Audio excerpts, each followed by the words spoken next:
Hello friends, welcome to Indian study पर आपका स्वागत है। दोस्तों, आज की इस वीडियो में मैं आप लोगों के लिए UP triple S C PET के लिए बेहतरीन टेस्ट लेकर के आया हूं। जैसा कि आपके exam UP triple S C PET में पूछा जाना है, जैसा उसका सिलेबस है बिल्कुल उसी के अकॉर्डिंग जो है वो टेस्ट पेपर तैयार किया हुआ है। तो वीडियो को एंड तक जरूर देखिएगा। टाइम को ना वेस्ट करते हुए पहले क्वेश्चंस की तरफ बढ़ते हैं कि गुप्त शासकों ने सर्वाधिक सोने के सिक्के जारी किए, जबकि सर्वाधिक शुद्ध सोने के सिक्के किसने जारी किए। बढ़िया क्वेश्चन है। देखो, स्टार्टिंग में आपको बता दिया कि सबसे ज्यादा सोने के सिक्के किसने चालू किए, गुप्त शासकों ने। लेकिन सबसे ज्यादा शुद्ध सोने के सिक्के किसने स्टार्ट किए, तो वो किए कुषाण शासकों ने। पहला ऑप्शन करेक्ट। निम्नलिखित में से किसने दिल्ली को सल्तनत की राजधानी बनाया। तो आपका सही आंसर क्या हो जाएगा सर? इल्तुतमिश ने दिल्ली को सल्तनत की यानी कि दिल्ली सल्तनत की राजधानी बनाया, जो कि 1210 ईस्वी में गद्दी पर बैठा था। ठीक है। और दिल्ली सल्तनत का वास्तविक संस्थापक भी इल्तुतमिश को ही माना जाता है। नेक्स्ट क्वेश्चंस, भारत में सहायक संधि का प्रयोग बेलेजली ने से पूर्व डुप्ले ने किया था। ठीक है। बेलेजली की सहायक संधि स्वीकार करने वाला प्रथम भारतीय राज्य कौन सा था। बढ़िया क्वेश्चंस, देखो कितना बेहतरीन क्वेश्चन है। तो बेलेजली की सहायक संधि को स्वीकार करने वाला भारतीय राज्य कौन सा था? हैदराबाद, है ना। तो यहां पर आपका पहला ऑप्शन करेक्ट। गांधी जी की दांडी यात्रा निम्न में से किसका उदाहरण है। बढ़िया क्वेश्चन है। गांधी जी ने दांडी यात्रा 12 मार्च 1930 को प्रारंभ की थी ना, और 6 अप्रैल 1930 को अ, नमक बनाकर नमक कानून तोड़कर सभी ने अवज्ञा आंदोलन प्रारंभ किया था और वहां पर खत्म भी कर दी थी।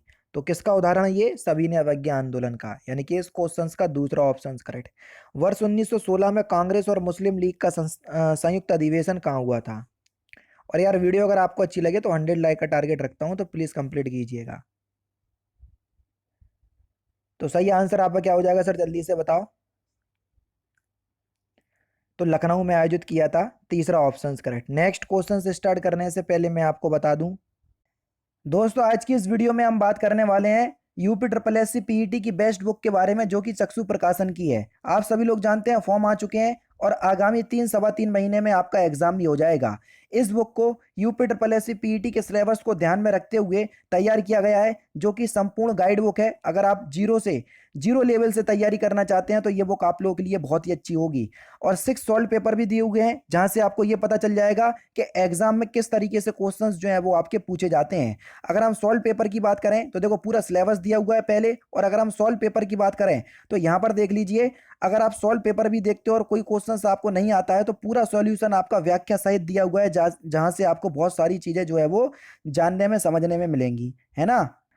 और जब UP triple S C PET की संपूर्ण गाइड बुक, जो कि जीरो लेवल से आप तैयारी कर रहे हैं, जब तैयारी हो जाए तो देखो इनकी प्रैक्टिस सेट बुक भी आती है, जिसमें 20 प्रैक्टिस सेट जो है वो इस तरीके से डिजाइन किए गए हैं जैसा कि आपका UP triple S C PET के एग्जाम में पूछे जाता है। तो यहाँ से आप लोगों की तैयारी जो है वो बहुत ही ज्यादा बेहतर हो जाएगी। डिस्क्रिप्शन में लिंक दिया हुआ है, वहां से आप परचेस कर सकते हो, नहीं तो नजदीकी बुक स्टोर से जाकर के UP triple S C PET की चक्षु प्रकाशन की बुक जो है वो परचेस कर सकते हो। जैसा भी आपको ठीक लगा, दोनों ही ऑप्शंस मैंने आपको दे दीजिए। हाँ, अगर आप परचेस करते हो डिस्क्रिप्शन में दिए गए लिंक से, तो आपको हो सकता है कि ऑनलाइन किसी ना किसी प्लेटफॉर्म पर डिस्काउंट देखने को मिल जाए।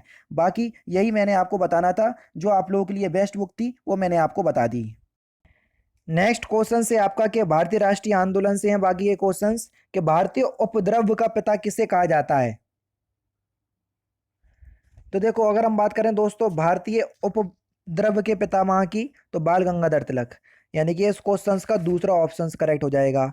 1930 में फिलिंदा ब्लैंक्स की गिरफ्तारी के कारण पेशावर की सड़कों पर उग्र प्रदर्शन हुआ या हुए। किसकी गिरफ्तारी के कारण?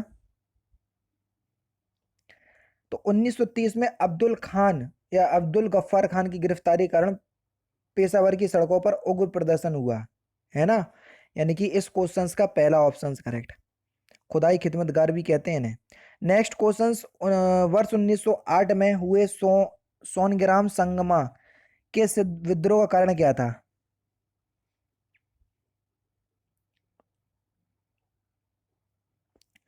तो आपका जो सही आंसर हो जाएगा वह क्या हो जाएगा sir? Option number B, Assam में आदिवासी समूहों द्वारा किया गया औपनिवेशिक वन कानूनों का विरोध। काकोरी षड्यंत्र केस किस वर्ष हुआ था? बढ़िया क्वेश्चन है, काकोरी कांड की बात हो रही है। Question number 9। तो कब हुआ था ये? तो आपका सही आंसर हो जाएगा 1925 में, दूसरा ऑप्शन करेक्ट। वर्ष 1917 में महात्मा गांधी ने फिल इन द ब्लैंक्स के खेड़ा जिले के किसानों की मदद के लिए सत्याग्रह का आयोजन किया। तो सही आंसर आपका क्या हो जाएगा सर? गुजरात के खेड़ा जिले के किसानों की मदद के लिए, तीसरा ऑप्शन करेक्ट। बाकी भूगोल के क्वेश्चंस देखो कि हमारे सौरमंडल की आकाशगंगा, जिसे मंदाकिनी अथवा दुधु मेखला भी कहते हैं, का आकार कैसा है? बढ़िया क्वेश्चन है। तो इसका आकार जो है वो सर्पिलाकार है। कैसा? सर्पिलाकार, यानी कि दूसरा ऑप्शन बिल्कुल करेक्ट हो जाएगा। निम्नलिखित में से कौन सा सम्मिलित नहीं है? जल्दी से बताएं। Question number 10। ब्राजील धारा जो है वो दक्षिण अटलांटिक महासागर में बहती है, बिल्कुल ठीक है। कनारी धारा उत्तरी प्रशांत महासागर तो की है। चलो भैया देखते हैं। तो यहीं पर गलती है, क्योंकि कनारी धारा जो है ये उत्तरी अटलांटिक महासागर की है। प्रशांत की जगह क्या आ जाएगा? अटलांटिक। ठीक है, तो ये उत्तरी अटलांटिक महासागर की है कनारी धारा, ना कि उत्तरी प्रशांत महासागर। निम्नलिखित में से कौन सा राज्य बांग्लादेश के साथ सीमा साझा नहीं करता? मणिपुर, दूसरा ऑप्शन बिल्कुल करेक्ट हो जाएगा। हिमालयी पर्वत श्रृंखला किसका उदाहरण है?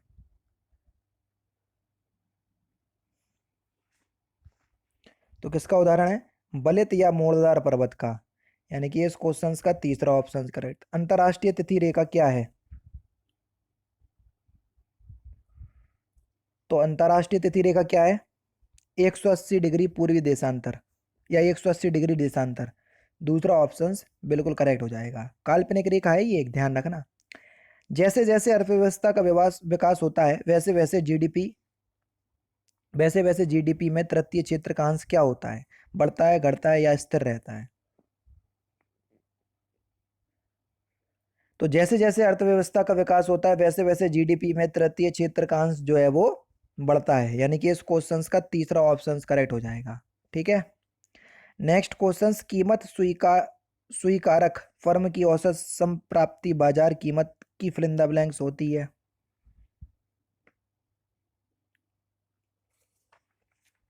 तो बाजार कीमत की क्या होती है? बराबर होती है, दूसरा ऑप्शन करेक्ट। निम्नलिखित में से कौन लॉरेंज वक्र द्वारा मापा जाता है? बढ़िया क्वेश्चन। तो आपका सही आंसर हो जाएगा आय की विषमता, चौथा ऑप्शन करेक्ट। यदि fill in the blanks firm की लागत शून्य हो अथवा केवल स्थिर लागत हो, तो संतुलन में पूर्ति की मात्रा को उस बिंदु द्वारा दर्शाया जाता है जिस पर औसत संप्राप्ति शून्य। देखो, यदि पूर्ण स्पर्धा फर्म की लागत शून्य हो, किसकी? पूर्ण प्रतिस्पर्धा फर्म की, यानी कि पहला option correct. Fill in the blanks परिवर्ती आगत तथा निर्गत से संबंधित है, कौन? तो सही आंसर हो जाएगा कुल उत्पाद परिवर्ती आगत तथा निर्गत से संबंधित है, ऐसी स्थिति में जब अन्य सभी आगतों को स्थिर रखा जाए। भारतीय संविधान के क्वेश्चन है कि संविधान की प्रस्तावना में उल्लेखित शब्दों का सही क्रम आपको बताना है। हम भारत के लोग भारत को संपूर्ण, संपूर्ण का मतलब सार्वभौमिक, समाजवादी, धर्मनिरपेक्ष, प्रजातांत्रिक, लोकतांत्रिक बनाने के लिए इसी तरीके से है। तो सबसे पहले आएगा आपका सार्वभौमिक, तीसरा वाला, उसके बाद आएगा समाजवाद, यानी कि पहला वाला, तीसरा पहला कौन से ऑप्शंस में दिया? पहले ऑप्शंस में। फिर धर्मनिरपेक्ष, यानी कि चौथा वाला, और फिर प्रजातांत्रिक। ठीक है, दूसरा ऑप्शन करेक्ट।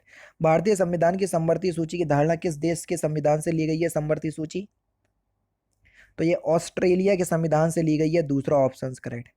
संविधान के किस अनुच्छेद के अंतर्गत कोई भी व्यक्ति मूलभूत अधिकारों के हनन का मामला सीधे सर्वोच्च न्यायालय में उठा सकता है? बढ़िया क्वेश्चन है, जल्दी से बताओ। अनुच्छेद 32 के तहत, चौथा ऑप्शन करेक्ट। भारत के संविधान में संघीय शब्द का प्रयोग कहां पर हुआ है? तो भारतीय संविधान में संघीय शब्द का प्रयोग जो है वो कहीं पे भी नहीं हुआ, संविधान में कहीं भी नहीं हुआ।